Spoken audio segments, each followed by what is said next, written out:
बीज से बाजार तक के बीच में पूरी प्रक्रिया को दुरुस्त करेंगे। बीज में भी गड़बड़ी है बिहार में जी, बिना लाइसेंस के अवैध तरीके से बीज बहुत बिक रहे हैं, बिल्कुल, जिसको हम लोग को नियंत्रण में लाना है। तो बहुत सुशील मोदी सुर्खियां बटोर रहे हैं और उनका आपसे भी एक सवाल है कि सुधाकर जी ये बताएं कि क्या वो चावल वाले मामले में, चावल गबन के मामले में जेल गए थे कि नहीं। ये उनका सवाल है जो हम आपसे कर रहे हैं। और मंत्रिमंडल पे बड़ा आरोप है कि भाई जो लालू यादव हैं और भी लोग हैं, उनके दबाव में मंत्रिमंडल का गठन किया गया। इस पर आप क्या कहें? रह गया सुशील जी का। हम जब जेल गए थे तो सुशील मोदी हमसे जेल में क्यों मिलने गए दिया है। और आप बहुत आश्चर्य नहीं मानिएगा कि मैं टीवी भी नहीं देखता। पिछले 8-10 सालों से टीवी नहीं देखते हैं। तो मैं ही नहीं। और नहीं मैं टीवी नहीं देखता। अच्छा। और अखबार भी नहीं पढ़ता हूँ, इसकी ज़रूरत भी नहीं है मुझे।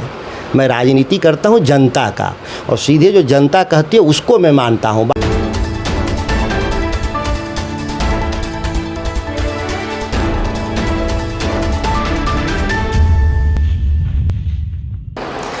है कथा की गद्दी के खातिर बड़ा घोर युद्ध चला, क्या कहें धर्म पर कौन चला, कौन इसके विरुद्ध चला। नमस्ते, मेरा नाम सौरभ दुबे है और आप न्यूज़ सुपर 7 देख रहे हैं।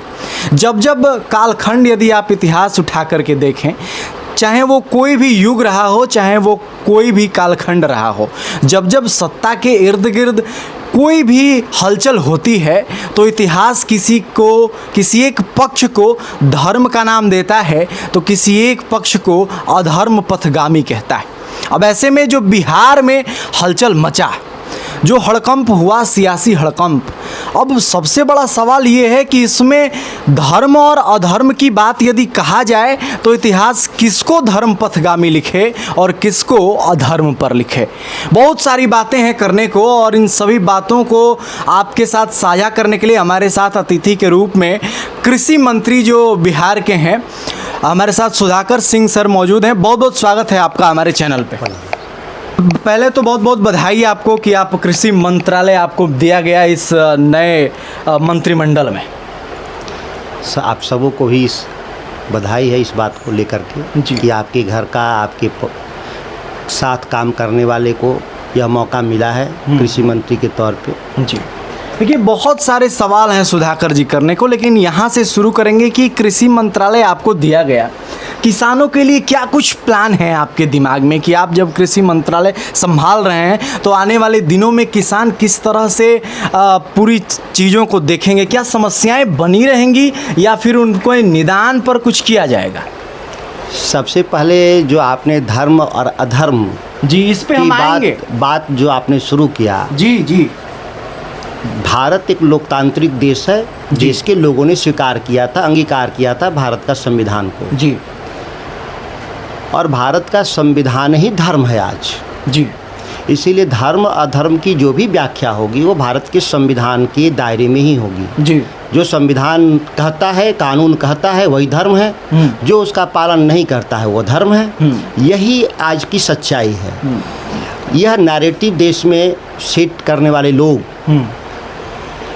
भारत के संविधान के विपरीत बात करने वाले लोग, जो धार्मिक भावनाओं के आधार पे बात करते हैं, न्याय और न्याय की बात करते हैं, वह भारत का संविधान नहीं कहता। भारत का संविधान तो कहता ही है कि धर्मनिरपेक्ष चरित्र है इसका, ये प्रस्तावना में लिखा हुआ है। तो अब उस पर तो बहस हो नहीं सकती देश में। कहा भी गया है कि अगर बहस करना है तो वर्तमान राजनीतिक प्रणाली सक्षम नहीं है बहस चलाने के लिए, साफ लिखा हुआ है।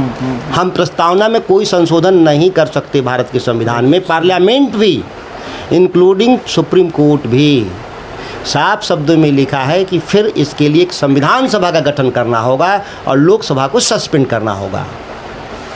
तो धर्म यहाँ आता है, धर्म यहाँ से शुरुआत होता है, धर्म की व्याख्या यहाँ से शुरुआत होता है। या तो फिर भारत का संविधान सभा का गठन कर लें बहस करने के लिए कि होना क्या चाहिए, और नहीं तो वर्तमान संसद भी इसको खारिज नहीं कर सकती जो भारत के संविधान के मूल प्रस्तावना में लिखा है। और प्रस्तावना क्या है कि भारत एक धर्मनिरपेक्ष राज्य है। यही है धर्म और धर्म की व्याख्या। इस व्याख्यान पे हम चर्चा करने ही वाले थे कि आप इसको शुरू कर दिए। पहला तो हम सोचे कि जनता से लेकर के आते हैं, उसके बाद यहाँ तक पहुँचेंगे। अंततोगत्वा हम लोग ये डिसाइड करेंगे कि आखिर धर्म पर कौन चला।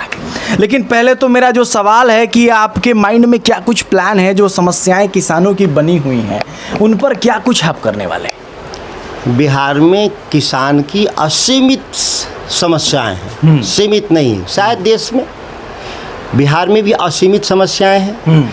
सबसे बड़ी उसकी चुनौती है जो किसान के सामने कि देश बिहार की 13.5 करोड़ लोगों की भोजन की गारंटी देना है। न भोजन की मात्रा की गारंटी देना है, बल्कि उच्च गुणवत्तापूर्ण भोजन की भी गारंटी देना हमारा किसान का काम है। अब हम सरकार के तौर पे उसमें क्या हम मदद करेंगे?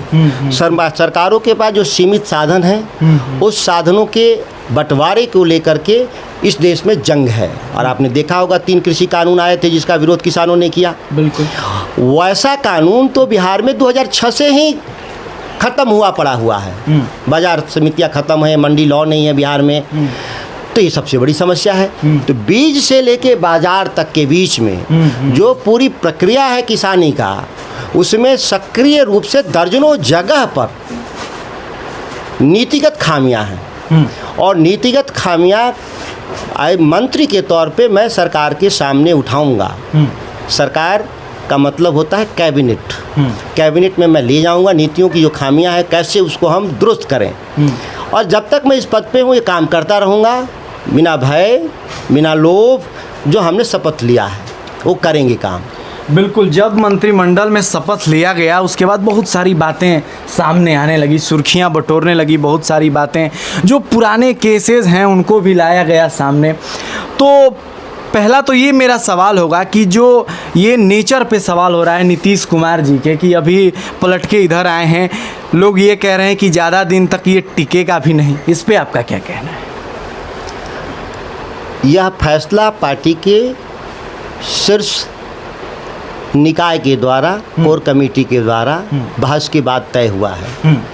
और जो पार्टी का निर्णय है, निर्णय लेने वाली जो संस्था है हमारी, उसका फैसला अंतिम फैसला होता है। जो बातें हमको रखनी थी वहाँ हम उस निकाय के सामने अपनी बातों को रख चुका हूँ। बातें तो तय हो गई कि सरकार में रहना है और चलाना है हमको मजबूती से बिहार के लोगों के हित में। कि जो चुनौती है अभी, देश विभाजक ताकतें, उन्मादी ताकतें, दंगाई ताकतें, मॉब लिंचिंग की जो माहौल खड़ा कर रखे हैं, मानवता के लिए शर्मसार करने वाली कई उदाहरण इस देश में भरे पड़े हुए हैं, उनसे निपटने के लिए यह गठबंधन, और वह भी गठबंधन नेचुरल गठबंधन है। हम एक विचार के तौर पे हैं, एक विचारधारा के दोनों दल हैं, एक ही दल से विभाजित 2 दल हैं।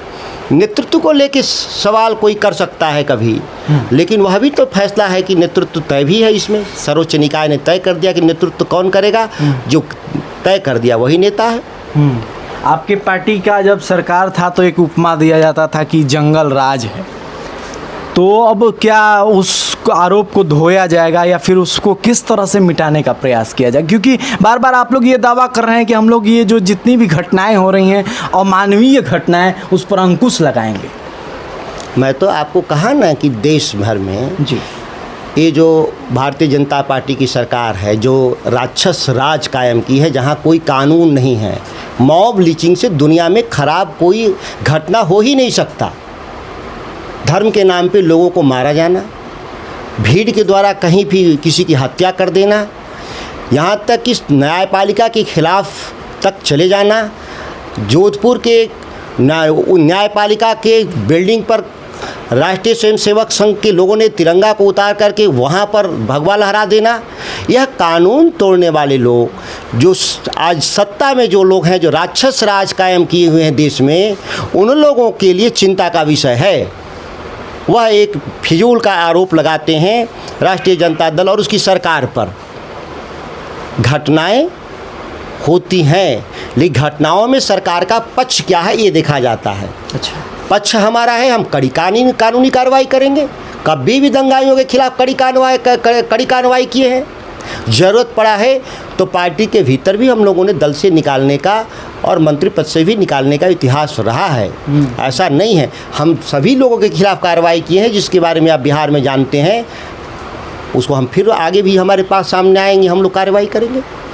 बिल्कुल। तो अगला सवाल मेरा होगा कि अभी सुर्खियों में आए हैं, जब सरकार आप लोगों की महागठबंधन की बनी है तो बहुत सुशील मोदी सुर्खियां बटोर रहे हैं, और उनका आपसे भी एक सवाल है कि सुधाकर जी ये बताएं कि क्या वो चावल वाले मामले में, चावल गबन के मामले में जेल गए थे कि नहीं। ये उनका सवाल है जो हम आपसे कर रहे हैं, और जनता भी ये जानना चाहती है कि क्या जो कृषि मंत्री बिहार में बने हैं वो चावल गोदाम वाले मामले में जेल गए थे। ये सुशील मोदी का कहना है, आपका क्या कहना है? आप जनता हैं, आप तो जनता है नहीं।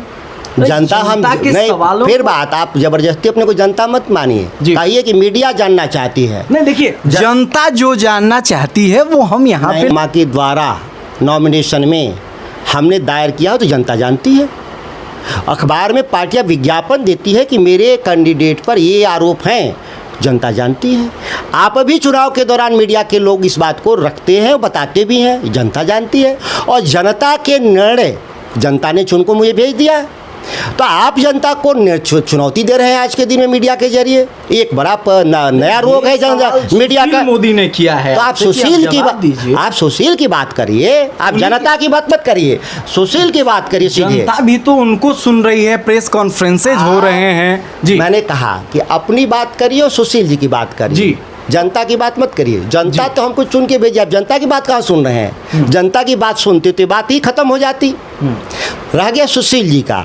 हम जब जेल गए थे तो सुशील मोदी हमसे जेल में क्यों मिलने गए? सुशील मोदी के ही पार्टी में हम थे, तो सुशील मोदी ने नैतिकता के आधार पर या तो मुझे दल से निकाल देता, या दल उनकी बात नहीं सुन रहा था तो इस्तीफा उन्होंने क्यों नहीं दिया? अभी तक के बयानबाजी के लिए जिंदा क्यों है? तीसरी बात, उन्होंने क्या बयान दिया मीडिया के सामने? क्या बयान दिया था कि मैं, यह केस फर्जी है और मैं सुधाकर के साथ खड़ा हूँ, न्याय के लिए लड़ूंगा। ये उनका बयान है। और आज वो बयान से पलट रहे हैं। आज उनको लगता है जब उनके दल में हम नहीं हैं और आज मैं मंत्री हैं तो उनको चिंता होगी। बयानों से पलटने की बात जहाँ पर है तो सब लोग जगह जगह पे बयानों से पलट जाते हैं। जब नीतीश कुमार इधर से उधर गए तो बहुत सारे बयानों को बदल दिए गए। पहले लोग कुछ कहते थे, अब कुछ कह रहे हैं। तो बयान जो बदलेगा उससे आप पूछ लीजिएगा कि कौन बयान उन्होंने बदल लिया, किसने क्या बदल लिया। हमारे बयान अगर कोई बदले हो तो हमसे पूछिएगा।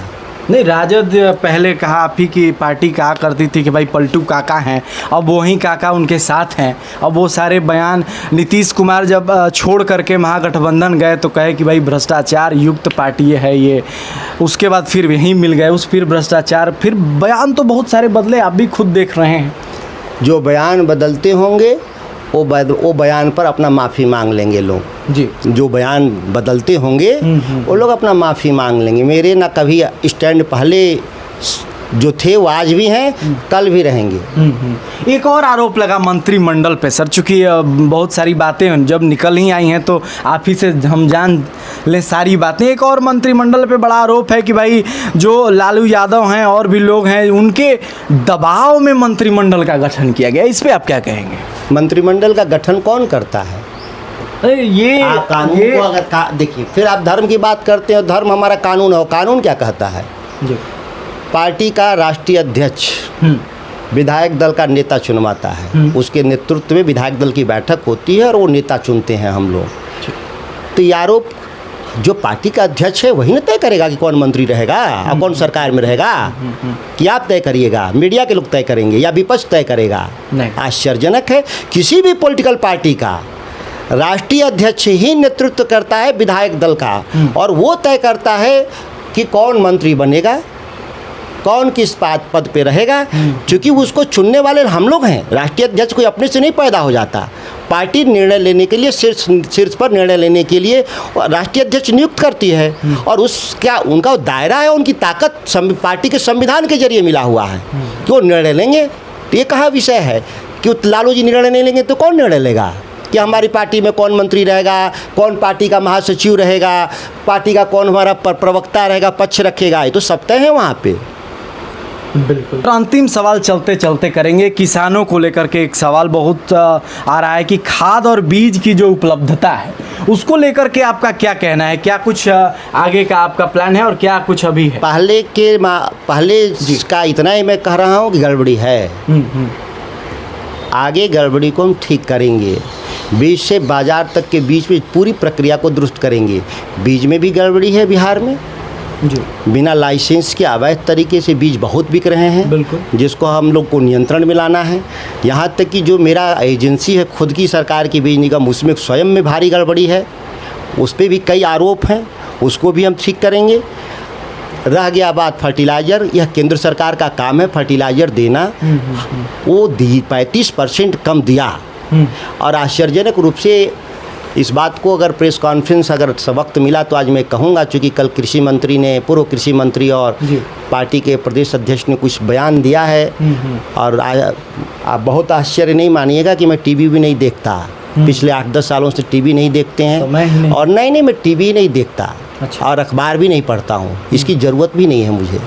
मैं राजनीति करता हूँ जनता का, और सीधे जो जनता कहती है उसको मैं मानता हूँ। बाकी आप टीवी पे जो चलाना है चलाइए, अखबार में मेरे तक खबरें नहीं के बराबर आती हैं। हाँ, मेरे मोबाइल में फेसबुक लोड है, उसके ज़रिए कुछ पेज पे खबरें आ जाती हैं जो 90-99% फेक होती हैं। तो पूरा दिन निकल जाता है कि कौन फेक है कौन असली खबर, इसीलिए उस पर भी विशेष मेरा नज़र नहीं रखता। जनता जो कहती है सीधे मैं सुनता हूँ और सीधे मैं कार्रवाई करता हूँ। मैं पढ़ा लिखा आदमी हूँ दिल्ली यूनिवर्सिटी से। ये हमको ये कोई नहीं बताएगा कि कोई मध्यस्थ नहीं बताएगा कि बिहार में क्या समस्या है। ठीक है, वो अपने उनके विचार हैं, वो ओपिनियन है, वो रखें, हम भी उसकी बात को करेंगे। तो ये जो कहे हैं उस बात को मैं मंगाऊंगा ऑफिस में और विभाग के तौर पे जवाब दूंगा वहाँ पे। बिल्कुल। तो बहुत बहुत धन्यवाद सर, आपने अपना कीमती समय हमारे चैनल को दिया, बहुत बहुत धन्यवाद इसके लिए। तो आप जुड़े रहे न्यूज़ सुपर 7 के साथ। अभी सुधाकर सिंह जी थे जो कि कृषि मंत्री हैं, बहुत सारी बातें हुई। तो आप जुड़े रहे हमारे साथ, तब तक के लिए आप हमारी पूरी टीम को दीजिए इजाज़त। धन्यवाद।